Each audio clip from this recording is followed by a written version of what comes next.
बताओ आपके घर में क्या चोरी हुई है? आप दिन को कहाँ थी? पहले तो ये बताएं, आप कहाँ पे थी दिन जी पे? भाई, मैं प्रोपिन का काम करती हूँ, धागे काटती हूँ। मैं काम पे चली गई थी, जुम्मा नमाज मैंने पढ़ी, उसके बाद मेरे पास कॉल आ गई आपके घर से चोरी हो गई।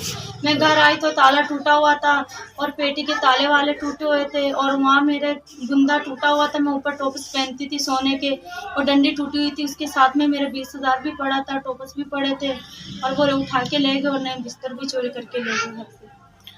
मेरा सब सामान ले गए की मेरा। चोरी एक साल पहले भी हुई थी, ए उसकी आपने एफआईआर भी कटवाई थी, उसका हाँ, क्या हुआ था? वो चोर कोई भी पकड़े गए? कोई चोरी नहीं, आपको पुलिस रिकवर हुई मैंने थी? एफआईआर भी कटाई और कोई मेरे साथ, कोई पुलिस वालों ने कोई तावन नहीं किया, मेरे साथ नहीं आए वो।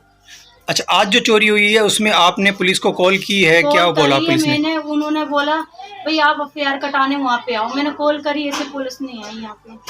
अच्छा। यहाँ मैं अकेली हूँ, यहाँ पे कोई भी नहीं है मेरा। आए दिन चोरी होती है और गली के, ये पूरी गली मेरे साथ है, पूरे मोहल्ले वाले मेरे साथ हैं। अच्छा, चोरी का आपको किस पे शक है? हाँ, मेरे गली के बराबर में वही चोरी करता है, इससे अलावा मेरे घर में कोई चोरी नहीं कौन करता। है? भी पीता है, सही है। उसका नाम आरिफ है, एक आमिर है, दो पठान है। ये अच्छा। मेरे बराबर में, ये पीछे, ये इधर पठान है, इधर आरिफ है, आमिर आगे है। ये चार बंदे हैं बस।